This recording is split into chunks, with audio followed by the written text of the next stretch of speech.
এনেকুৱা ননচেন্স কথা কৈ কৈ এনেই সমাজখন আপোনালোকে প্ৰদূষিত কৰিব খুজিছে, কলুষিত কৰিব খুজিছে।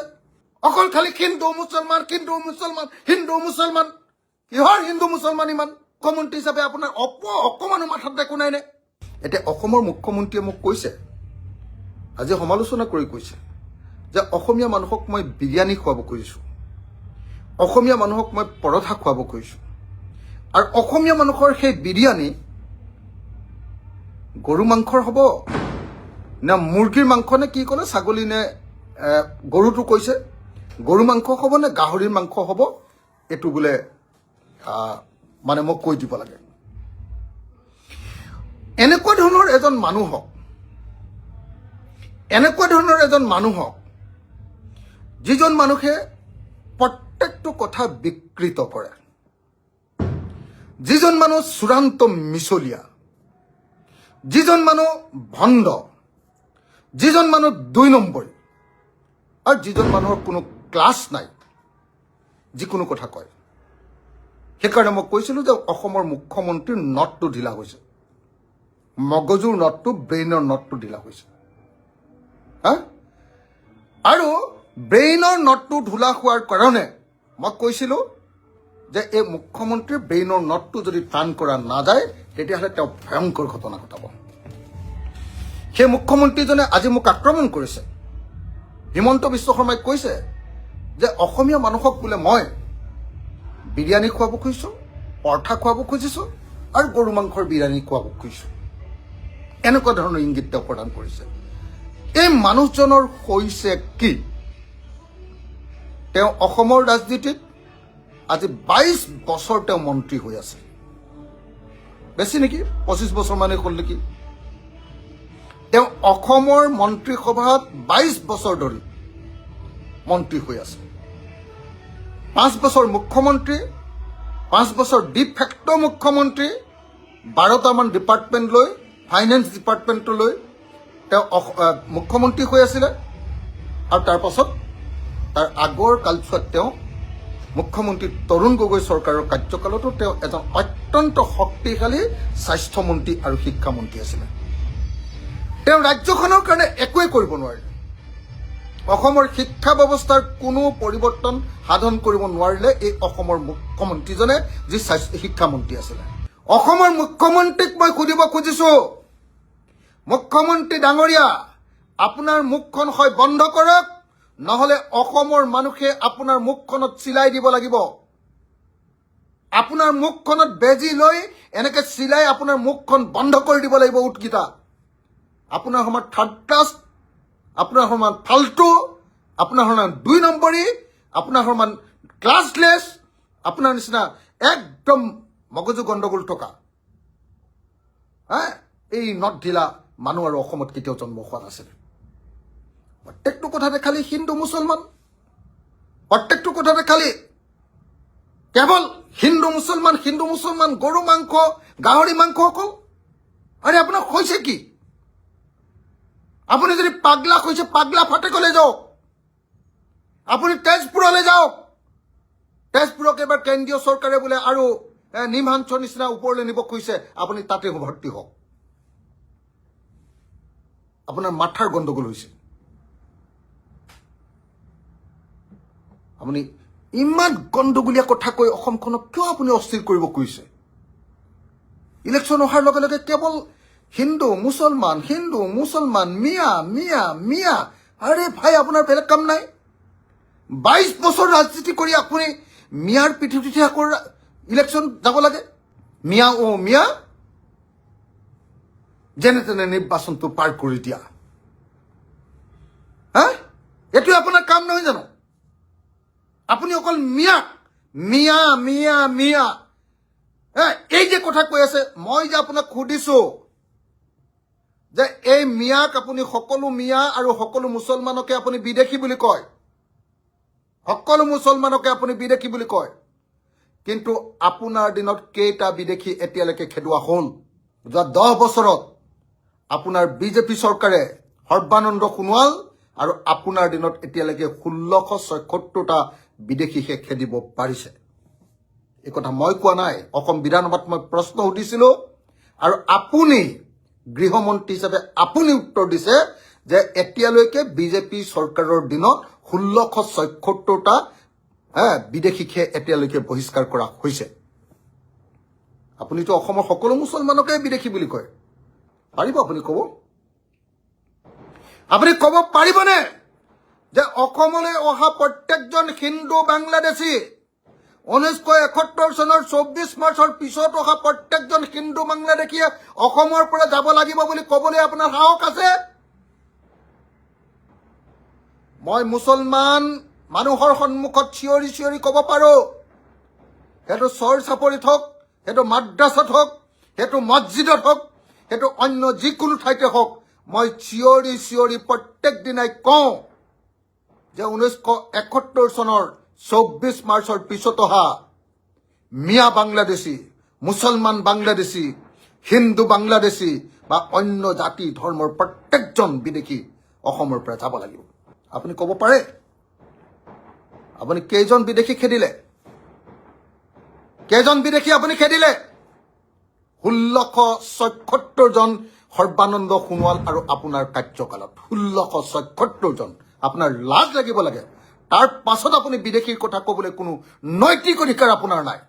আপোনাৰ চৰম থাকিলে আপুনি এই লাইভটো চোৱাৰ পাছত পদত্যাগ কৰিব লাগে। আপুনি লাজ পাব লাগে। আপোনাৰ কোনো মান সন্মান নাই। আপোনাৰ নিজৰ পত্নীৰ ওচৰতো আপুনি লাজ নাপায়, আপোনাৰ ল'ৰা ছোৱালীৰ ওচৰত লাজ নাপায়, আপোনাৰ সতীৰ্থৰ ওচৰত লাজ নাপায়। প্ৰত্যেক দিনাই আপুনি অকল মিয়া মিয়া মিয়া মিয়া কৰি থাকে। প্ৰত্যেক দিনাই হিন্দু মুছলমান হিন্দু মুছলমান হিন্দু মুছলমান কৈ থাকে। প্ৰত্যেক দিনাই সাম্প্ৰদায়িক বক্তব্য প্ৰদান কৰি থাকে। এনেকুৱা পৃথিৱীত কোনো এনেকুৱা মানুহ জন্ম হৈছেনে যে 24 ঘণ্টাই কেৱল এনেকুৱা ধৰণৰ সাম্প্ৰদায়িক কথা কয়, 2 নম্বৰী কথা কয়? কমিউনেলিষ্ট মানুহ এনেকুৱা জন্ম হৈছেনে পৃথিৱীত ক'ৰবাত? এনেকুৱা ননচেন্স মুখ্যমন্ত্ৰী আমাক লাগে নেকি? আপুনি মোক জোকাই ল'ব খুজিছে। মোক অসম বিধানসভাত আপোনাক যেনেকৈ ব্যৱহাৰ কৰিছো তাৰ পাছতো আপোনাৰ লাজ লগা নাই? অসম বিধানসভাত আপোনাক যেনেকৈ ধমকি দিছো, আপোনাক যেনেকৈ সমালোচনা কৰিছো, আপোনাক যেনেকৈ গালি দিছো, তাৰ পাছতো আপোনাৰ লাজ লগা নাই? আপুনি মই কোৱা কথা বিকৃত কৰি মই বিৰিয়ানীৰ লগত গৰু মাংস খোৱাৰ কথা কৈছো বুলি আপুনি ক'ব খুজিছে? আপোনাৰ কোনো লাজ চৰম নাই? আপোনাৰ কোনো মান ইজ্জত নাই? এনেকুৱা মানুহ জন্ম হয়নে পৃথিৱীত? মই শুনিছিলো, হয়নে নহয় মই নাজানো, কটন কলেজৰ হোষ্টেলত যেতিয়া আছিলো তেতিয়া শুনিছিলো আপুনি বোলে জেনেৰেল ছেক্ৰেটাৰী হৈ থাকোঁতে আপুনি বোলে লগৰীয়াৰ লগত গৈ এই কি কয় লাখটকীয়া, আমাৰ গুৱাহাটীৰ লাখটকীয়া তাজ হোটেলত গৈ বোলে মুছলিম কি কয় আপুনি মুছলিম হোটেলত গৈ বোলে গৰু মাংস আপুনি খাইছিলে। হয়নে নহয় মই নাজানো, সেই প্ৰশ্নৰ উত্তৰ দিব পাৰিব। আৰু আপুনি যি ধৰণৰ 2 নম্বৰী মানুহ নহয়, নেখাব যে কোনো গেৰাণ্টি নাই। আপুনি খাবও পাৰে। আৰু কংগ্ৰেছত থাকোঁতে বিশেষকৈ যেতিয়া আপোনালোকে মুছলমান শোষণ কৰি আছিলে, আপুনি এই যে গুজৰাটৰ কি পানীৰ পাইপত যে মুছলমানৰ তেজ যায় বুলি কৈছিলে আপুনি, সেই সময়ত নিশ্চয় আপুনি খাব পাৰে, মোৰ সন্দেহ আছে। সেই সময়ত কিন্তু মই হোষ্টেলত থাকোঁতে আমাৰ বিভিন্নজন তেনেকুৱা ছিনিয়ৰবিলাকে সদায় কয় বোলে হিমন্ত বিশ্ব শৰ্মাই লাখটকীয়াত গৈ গৰু মাংস খাবলৈ যায়, লগত ল'ৰা কিছুমান লৈ বোলে গৰু মাংস খাবলৈ যায়।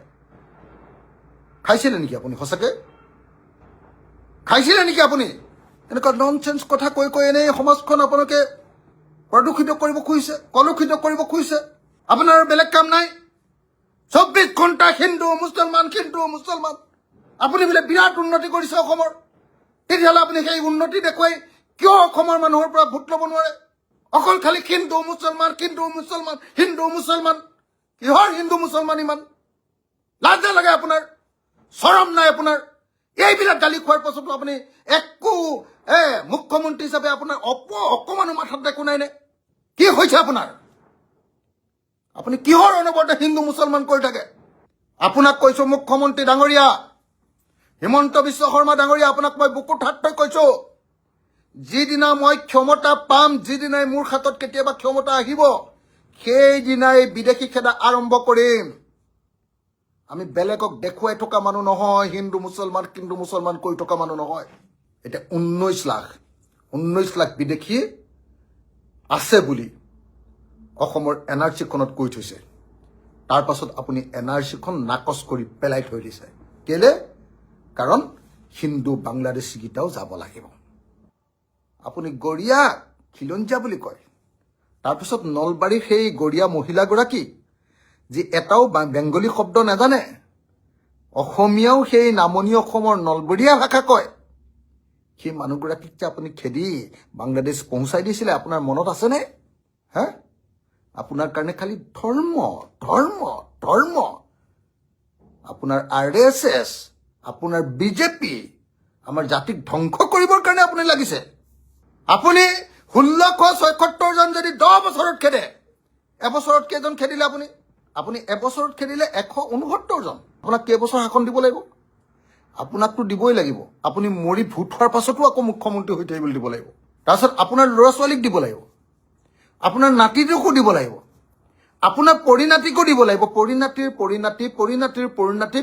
পৰিণাতিক এনেকে 14 পুৰুষক দিলেও আপুনি বিদেশী খেদি শেষ কৰিব নোৱাৰিব আৰু আপুনি কি ক'লে মই গৰু মাংস দিয়া বিৰিয়ানী খাবলৈ শিকাম অসমীয়াক ইয়াতকৈ আৰু ননচেন্স কথা ক'বলৈ আপোনাৰ বেলেগ আৰু নাই থাৰ্ড ক্লাছ মুখ্যমন্ত্ৰী ক্লাছলেছ মুখ্যমন্ত্ৰী বেলেগৰ লগত খেল কৰিব আপুনি মোৰ লগত নকৰিব এনেকুৱা মই ক্লিয়াৰলি কৈ দিছোঁ আপোনাক আপুনি যাক ক'বলগীয়া আছে তাক ক'ব আপুনি গৌৰৱ গগৈ কেনেকুৱা কৰি থাকিব পাৰে মোক নোৱাৰে আপুনি আজি মোলৈ ফোন কৰাৰ কথা আছিলে মই এতিয়া চালোঁ আপোনাক ক'তা আপোনাৰ ফোন নাহিল যে আজি ফোন কৰা হ'লে আপুনি গম পালেহেঁতেন আপোনাক বিধানসভাত মই ইমান বেয়াকৈ কওঁ ইমান সমালোচনা কৰোঁ তাৰপিছতো আপুনি সাহস কৰে মোক এনেকুৱা 2 নম্বৰী কথা ক'বলৈ মই আহোম মানুহ হয় মই গৰু খোৱা মানুহ নহয় মই আহোম মানুহ হয় মই অসমৰ আটাইতকৈ গৰ্বিত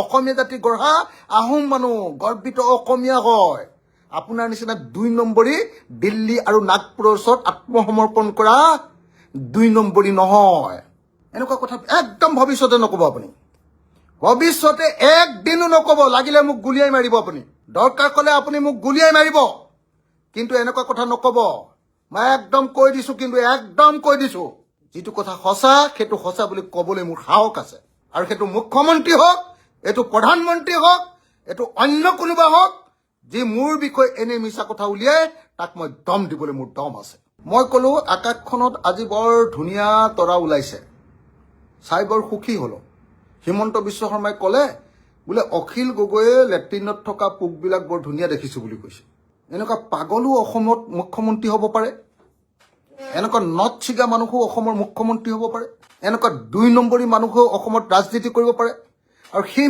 মানুহটোকে আপোনালোকে যিবিলাক বিজেপিৰ মানুহ সেই মানুহটোকে পগলা মানুহটোকে আপোনালোকে ডাঙৰ লিডাৰ বুলি ভাবি থাকে 22 বছৰ ৰাজনীতি কৰি অসমৰ ৰাজনীতিত একো পৰিৱৰ্তন কৰিব নোৱাৰা মানুহটো এখন বিদ্যালয়ত এতিয়ালৈকে 3টা বস্তু দিব পৰা নাই প্ৰত্যেকখন এলপি স্কুলত এখন এলপি স্কুলত এটা শ্ৰেণী কোঠা এটা শ্ৰেণীৰ কাৰণে এজন শ্ৰেণী শিক্ষক অৰ্থাৎ 5টা ক্লাছৰ কাৰণে 5জন শিক্ষক আৰু এজন হেডমাষ্টাৰ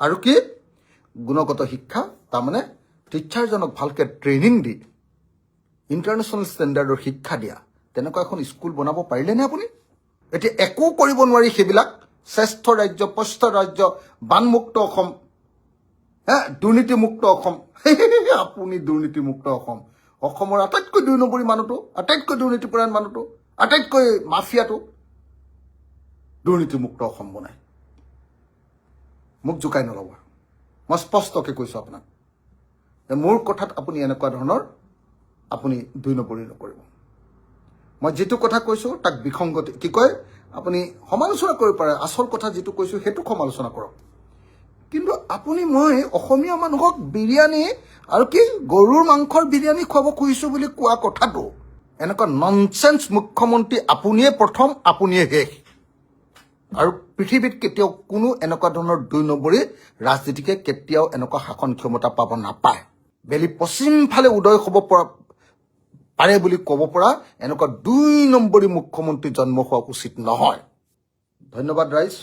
মোৰ অলপ খং উঠিছে অসমৰ মুখ্যমন্ত্ৰীৰ ব্যৱহাৰ দেখি, অসমৰ মুখ্যমন্ত্ৰীৰ অসভ্যালি দেখি, অসমৰ মুখ্যমন্ত্ৰীয়ে মোক লৈ কৰা ধেমালি দেখি, মোক লৈ কৰা খেল দেখি, আৰু ভৱিষ্যতে এনেকুৱা নকৰিবৰ কাৰণে মই অসমৰ মুখ্যমন্ত্ৰীক আকৌ এবাৰ সকীয়াই দিছোঁ। ধন্যবাদ। জয় আই অসম। আৰু মনত ৰাখিব যে অখিল গগৈয়ে ৰাজনীতিত সফলতা লাভ কৰক বা বিফলতা লাভ কৰক বা একোৱেই নাপাওক বা জিৰ' হৈ যাওক, কিন্তু ঘাঁহ নাখায়। ধন্যবাদ।